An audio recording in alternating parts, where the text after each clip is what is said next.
হরে কৃষ্ণ। মহাপ্রসাদ চ্যানেলে আপনাদের সবাইকে স্বাগত।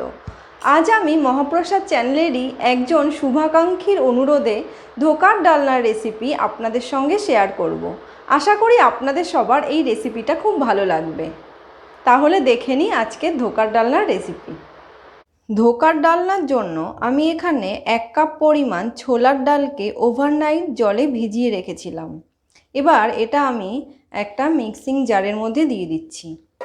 এবার এর মধ্যে আমি 1 টুকরো আদাকে খুব ছোট্ট ছোট্ট করে কেটে রেখেছি আর 2টো কাঁচা লঙ্কা কুচি করে রেখেছি, এটাকে এর মধ্যে দিয়ে দিচ্ছি।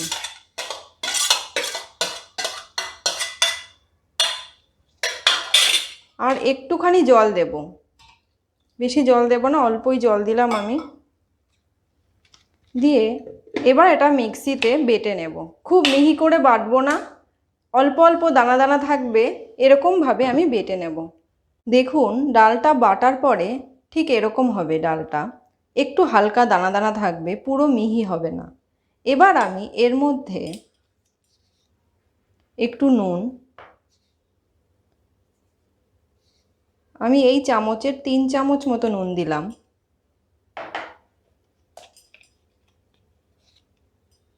এক চামচ মতো হলুদ দিলাম। আর আমি আমার আন্দাজ মতো 1 চামচ মতো চিনি ছড়িয়ে দিলাম এখানে। এবার সব উপকরণগুলোকে ডালের সঙ্গে ভালো করে মিশিয়ে নিতে হবে। এবার আমি কড়াইতে একটু সর্ষের তেল গরম করতে বসিয়ে দিয়েছি। আমি 3 চামচ মতো সর্ষের তেল কড়াইতে দিয়েছি। এবার তেলটা একটু গরম হলে আমি এর মধ্যে একটু মৌরি ফোড়ন দিয়ে দিচ্ছি।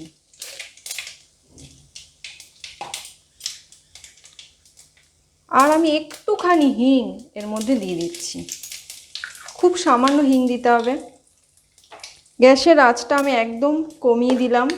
এবার এর মধ্যে ওই ডাল বাটা যেটা ছিল সেটা আমি এর মধ্যে দিয়ে দিচ্ছি। এবার খুন্তি দিয়ে খুব ভালো করে নাড়িয়ে চাড়িয়ে এটাকে একটা পুর বানাতে হবে।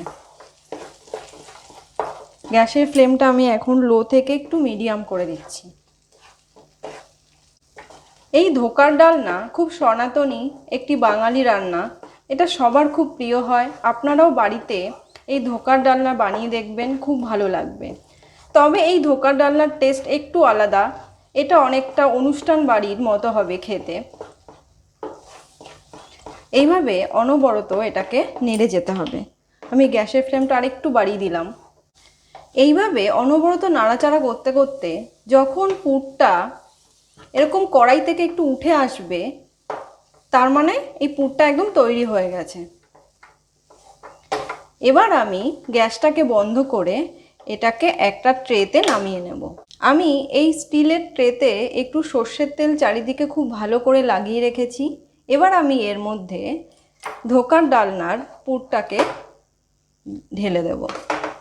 আমি এখানে ট্রে ব্যবহার করছি। আপনাদের কাছে ট্রে না থাকলে যে কোনো স্টিলের থালাতে এই পুরটাকে নামিয়ে নিতে পারেন। এবার একটা খুন্তি দিয়ে এটাকে খুব ভালো করে চেপে চেপে ট্রের চারিদিকে একটু ছড়িয়ে দিতে হবে। খুব বেশি মোটা হবে না, আবার একদম পাতলাও হবে না। সেইভাবে আমি ছড়িয়ে দিয়ে এটাকে ঠান্ডা হতে দেব কিছুক্ষণ। এটা একটু ঠান্ডা হলে আমি একটা ছুরির সাহায্যে এটাকে চৌকো আকার করে কেটে নেব। আপনারা চাইলে এটাকে বরফি আকারেও কাটতে পারেন, কিন্তু আমি চৌকো আকারে এটাকে কেটে নিচ্ছি। দেখুন ধোকাগুলোকে আমি সব কেটে একটা থালায় তুলে নিয়েছি। ঠিক এরকম হবে। খুব বেশি পাতলা হবে না, আবার খুব বেশি মোটাও হবে না, ঠিক এরকম হবে। এবার আমি ধোকাগুলোকে সর্ষের তেলে ভেজে নেব।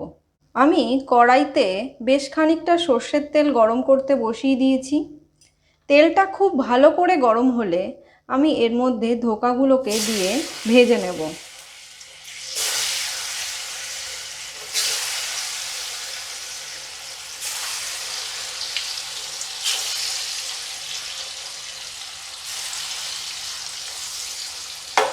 তেলটা যেন খুব ভালো করে গরম হয়, তা না হলে হবে না। গ্যাসের আঁচটা আমি মিডিয়াম করে দিচ্ছি, মিডিয়াম থেকে হাই, মানে একদম কমিয়ে এটাকে ভাজা যাবে না, একটু হাই করেই আমি দিলাম গ্যাসের ফ্লেমটা। এবার একদিকটা খুব ভালো করে লাল হলে তবে আমি উল্টে দেব এই ধোকাগুলোকে। ধোকাগুলো দেখুন একদিকটা খুব ভালো করে লাল হয়ে গেছে, তবেই আমি আরেকটা দিক উল্টে দিয়েছি। এইভাবে আমি বাকি ধোকাগুলোকেও খুব ভালো করে ভেজে নেব। সব ধোকাগুলোকে আমি ভেজে একটা থালায় তুলে নিয়েছি। এবার ধোকার ডালনা তৈরির জন্য আমি প্রথমে একটা মশলা তৈরি করব। তার জন্য আমি এখানে বাটিতে বেশ কিছুটা আদা গ্রেট করে নিয়েছি। এবার এর মধ্যে আমি 1 চামচ পরিমাণ জিরে গুঁড়ো দিয়ে দিলাম, 1 চামচ ধনে গুঁড়ো দিয়ে দিচ্ছি,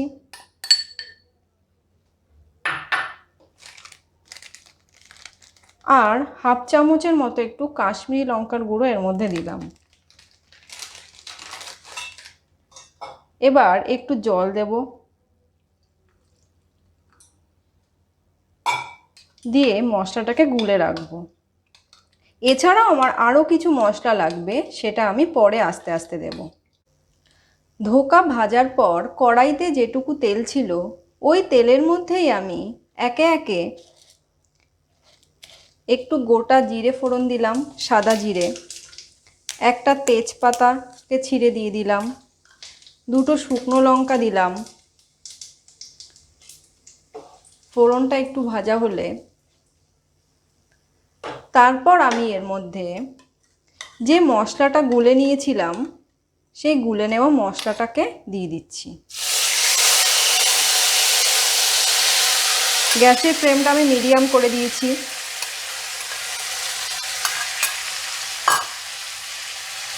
এবার এর মধ্যে আমি 1 চামচের কাছাকাছি একটু হলুদ দিলাম, ছোট্ট 1 চামচের কাছাকাছি, খুবই কম। আর 1 চামচ মতো নুন দিলাম। নুন আমি পরে আবার দেব, এখন মশলা কষানোর সময় আমি একটু নুন দিলাম। এইভাবে মশলা কষানোর সময় মশলার মধ্যে যদি একটু নুন দেওয়া হয় তাহলে মশলাটা খুব ভালো করে কষা হয়। গ্যাসের ফ্লেমটা আমি একটু বাড়িয়ে দিচ্ছি এখন, দিয়ে মশলাটাকে খুব ভালো করে কষাতে হবে। আপনারা বাড়িতে এই ধোকার ডালনাটা অবশ্যই বানাবেন আর আমাকে কমেন্ট বক্সে জানাবেন আপনাদের কেমন লাগলো। আর ভালো লাগলে আমার চ্যানেলটিকে সাবস্ক্রাইব করবেন আর পাশে থাকা বেল আইকনটিকে প্রেস করবেন, যাতে আমি নতুন কোনো রান্না দিলে তার নোটিফিকেশন আপনাদের কাছে পৌঁছে যায়। এইভাবে বেশ কিছুক্ষণ ধরে মশলাটাকে খুব ভালো করে কষাতে হবে, যতক্ষণ না মশলা আর তেলটা একটু আলাদা আলাদা হয়ে যাচ্ছে।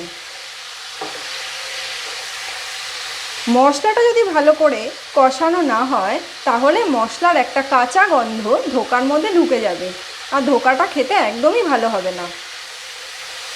দেখুন মশলাটা আমার খুব ভালো করে কষানো হয়ে গেছে, তেল আর মশলাটা একটু আলাদা আলাদা হয়ে গেছে।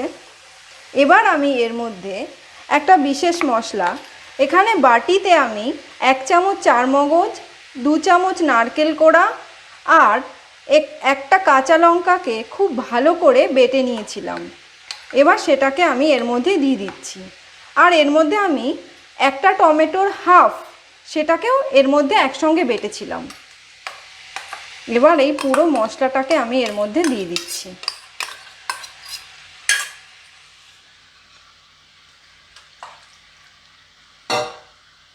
আর এই মশলার বাটির মধ্যেই একটু জল দিয়ে আমি এর মধ্যে দিয়ে দিলাম।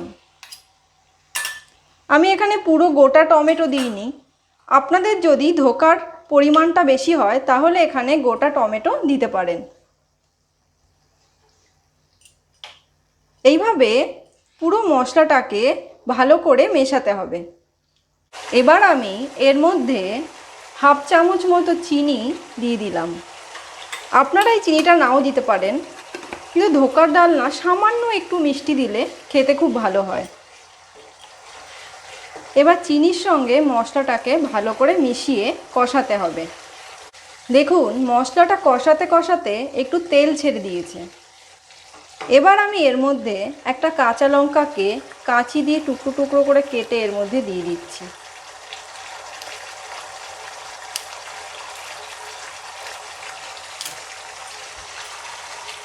আর একটু জলও এর মধ্যে দিয়ে দেবো।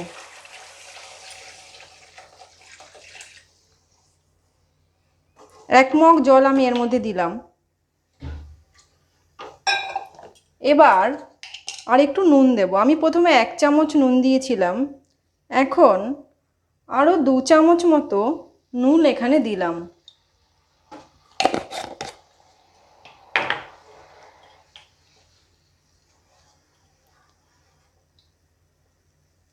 এবার এটা যতক্ষণ না ফুটে উঠবে ততক্ষণ আমাদের একটু ওয়েট করতে হবে। ঝোলটা খুব ভালো করে ফুটে উঠলে আমি এর মধ্যে ভেজে নেওয়া যে ধোকাগুলো সেগুলোকে এক এক করে দিয়ে দিচ্ছি। আমি সব ধোকাগুলোকে কড়াইয়ের মধ্যে দিয়ে দিয়েছি।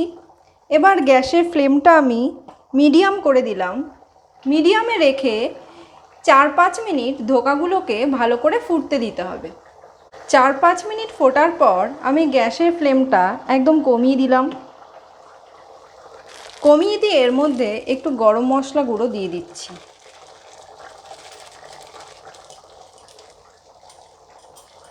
ভালো করে একটু মিশিয়ে দিতে হবে, খুব বেশি নাড়াচাড়া করা যাবে না, তাহলে ধোকাগুলো ভেঙে যাওয়ার সম্ভাবনা থাকবে। এবার আমি এর মধ্যে 1 চামচ পরিমাণ দেশি গাওয়া ঘি ছড়িয়ে দিলাম। এবার একটু চাপা দিয়ে দেব 2 মিনিটের জন্য। আমার সনাতনী ধোকার ডালনা রেসিপি একদম তৈরি হয়ে গেছে। এবার আমি এটা রাধা মাধবকে অর্পণ করব। আমার এই ভিডিওটি আপনাদের যদি ভালো লাগে তাহলে ভিডিওটি লাইক ও শেয়ার করার জন্য অনুরোধ রইল। আজকের মতো আমার রান্না এই পর্যন্তই। আবার ফিরে আসব নতুন কোনো রান্না নিয়ে। সবাই ভালো থাকবেন। হরে কৃষ্ণ।